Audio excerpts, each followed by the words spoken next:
Il y a combien de gens là-dedans? Ah, je viens d'expulser la France entière. Ouh. Attends, je nettoie. Parce que là, si j'ai une ranouna toute la vidéo, vous allez m'en parler. Oh putain, c'est pas une vidéo ça? Oh. Oui mon capitaine, c'est une vidéo face cam. Malade. Bah oui, j'allais pas revenir sans rien. J'ai une voix de merde. C'était dur de trouver le temps de faire une vidéo comme ça parce que le rythme il a repris et tout. Putain, la meuf cherche des excuses tout le temps, c'est épuisant. Porte tes responsabilités, Amy. En vrai, ça fait 2 semaines que je suis malade, je suis au bout du rouleau. 2 semaines que je suis malade, 2 semaines, tu sais ce que c'est 14 jours. C'est long. La lumière va pas arrêter de changer, ça va m'épuiser ça. Hein. Michel Chef-Op. Y'a pas de chef-op. Je peux pas éclaircir ça, moi. Je t'ai arrangé ça en moins de 2, Mimi. Aïe, putain. Oh, la bite, hein. Ça tient ça ou pas? Ah bah voilà, on est vachement plus dans la lumière. Voilà, non mais ça c'est tout mon problème, c'est que dès que je fais une vidéo comme ça, je m'éparpille, on comprend plus rien, ça a plus de sens. Qu'est-ce que je disais? Oui, 2 semaines que je suis malade. 2 semaines, 14 jours. Ça c'est pour les 2 semaines. Je tiens plus longtemps une angine qu'un mec en couple. C'est pas la phrase la plus triste que t'as entendue dans ta vie ça? Ça fait 2 semaines que c'est marée haute dans mon nez, tu l'as vu en début de vidéo. C'est...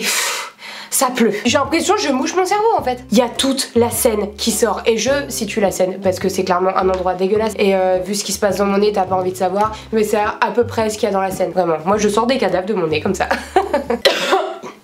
Oh et puis il y a du glaire. Mais bon soyons plus sérieux, je suis malade et tout le monde le sait. J'ai prévenu tout le monde, hein. Moi c'est un faire-part, hein. Quand je suis malade c'est un faire-part. J'ai fait 1000 stories pour que tout le monde sache que je suis malade, que je suis en peine, que je souffre. On est un peu une drama queen, on est clairement une drama queen. J'ai une angine qui s'est transformée en bronchite mais en vrai t'as l'impression que je suis en phase terminale. Dès que je suis malade je parle avec un air de mélancolie. Je parle comme ça.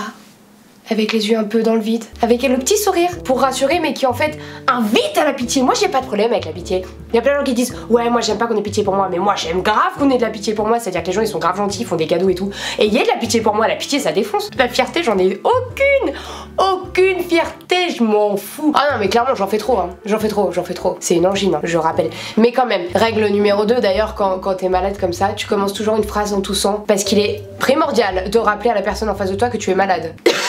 Ouais ça va, l'air mélancolique, le petit sourire. Ouais ça va mieux là. Oh là là, quelle comédienne! Oh, c'est horrible parce que maintenant que je vais faire cette vidéo, plus personne va me croire. Après vous pourrez dire ce que vous voulez hein, mais quand on est malade, tout le monde a envie de se plaindre. Tout le monde a envie qu'on se fasse plaindre. C'est normal, c'est humain, arrêtons de faire semblant d'être des guerriers. En vrai, quand on est dans la couette comme ça, dans le lit, et que t'es pas bien, et que tu as la chance d'avoir quelqu'un qui vit dans le même domicile que toi, je suis pas bien, tu me fais un petit déjoli? On connaît, hein. Sauf que moi, mon problème, c'est qu'ici, je vis seule. Enfin, je vis avec Marley. Mais Marley, ça fait 3 ans que je lui demande de me faire un petit déjoli. Et il est là à côté de moi et il me soutient. Et puis toute la journée, je suis là et je me plains. Et il m'entend appeler tous mes potes, mon père et tout en disant ah, je suis au bout de ma vie. Et vraiment, je sens dans ses yeux qu'il y a un revirement de situation. Il me regarde comme ça, genre. Vraiment. Et en plus déjà que je me plains quand je suis pas très malade, alors là que j'avais la crève de la mort mon frère, c'était horrible, j'ai pourri la vie de tout le monde. Genre ouais vous en avez rien à foutre de moi. Ah oui parce que je crée ça aussi. Si j'ai pas un message au moins toutes les heures de mes proches qui me dit comment tu te sens, c'est de l'abandon.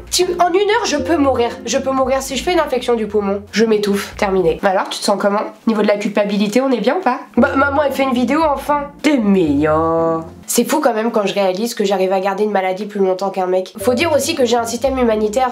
Un système humanitaire... Oh, c'est mignon. Un système immunitaire relativement nul. Genre vraiment, on s'entend pas quoi. Parce qu'en vrai, je suis malade tellement souvent, ça m'épuise. Tu sais, on a un vieux couple où l'autre veut tuer l'autre mais à petit feu, où t'en peux plus. Tu divorces pas parce que c'est chiant. Mais si l'autre meurt, c'est cool. Et je pense que mon système immunitaire et moi, on est dans cette phase-là. Tu vois, c'est un peu la guerre. Genre, ils se disent, oh putain, comment je vais la faire chier? Oh, une angine, nickel, je prends. Bam, c'est pour ma gueule, 39 de fièvre, bonsoir.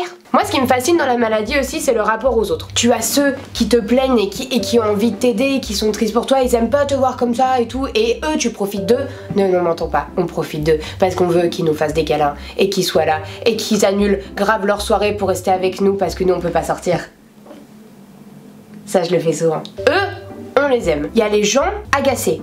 C'est-à-dire que tu vois par exemple moi j'avais l'avant-première de Joker, je l'attendais depuis trop longtemps. J'étais dans la salle, j'avais un rouleau de papier toilette dans mon sac, tout le monde connaît cette technique, quand tu n'as plus de mouchoir, plus aucune solution, tu prends un rouleau de PQ, ça te fait la journée, c'est nickel. Du coup tu voyais une pauvre meuf à l'avant-première avec un nez rouge. D'ailleurs, seul moment de ta vie où t'as le nez tellement rouge que tout le monde pense que t'es alcoolique alors que tu bois pas une goutte d'alcool. Je me promène dans la rue, les gens me regardent de travers comme ça, genre non mais c'est un rhume. Et puis tu sais, en plus tu te justifies. Pire truc, se justifier parce que t'as le nez rouge c'est stylé, la pire chose. Bref, t'as l'avant-première, stylé, un événement stylé avec des gens stylés en plus. Toi t'es avec ton rouleau de PQ, déjà t'as perdu 20 rangs de sex appeal. Et ensuite, tu passes le film à te moucher. Ou à tousser. Je l'ai vu, je l'ai senti.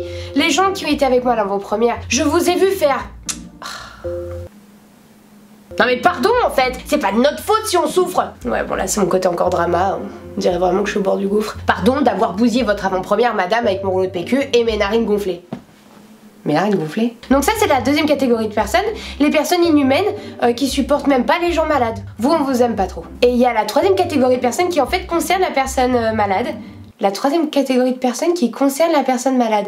C'est une phrase complexe. Celle-là, elle est un peu particulière, elle est un peu fascinante, parce que c'est celle que le malade, lui, il aime pas. Et là, bizarrement, le malade, il profite de sa maladie pour... j'ai postillonné. Ah bah c'est mon parquet va avoir une angine. Et là, la maladie, ça devient un tel prétexte magnifique.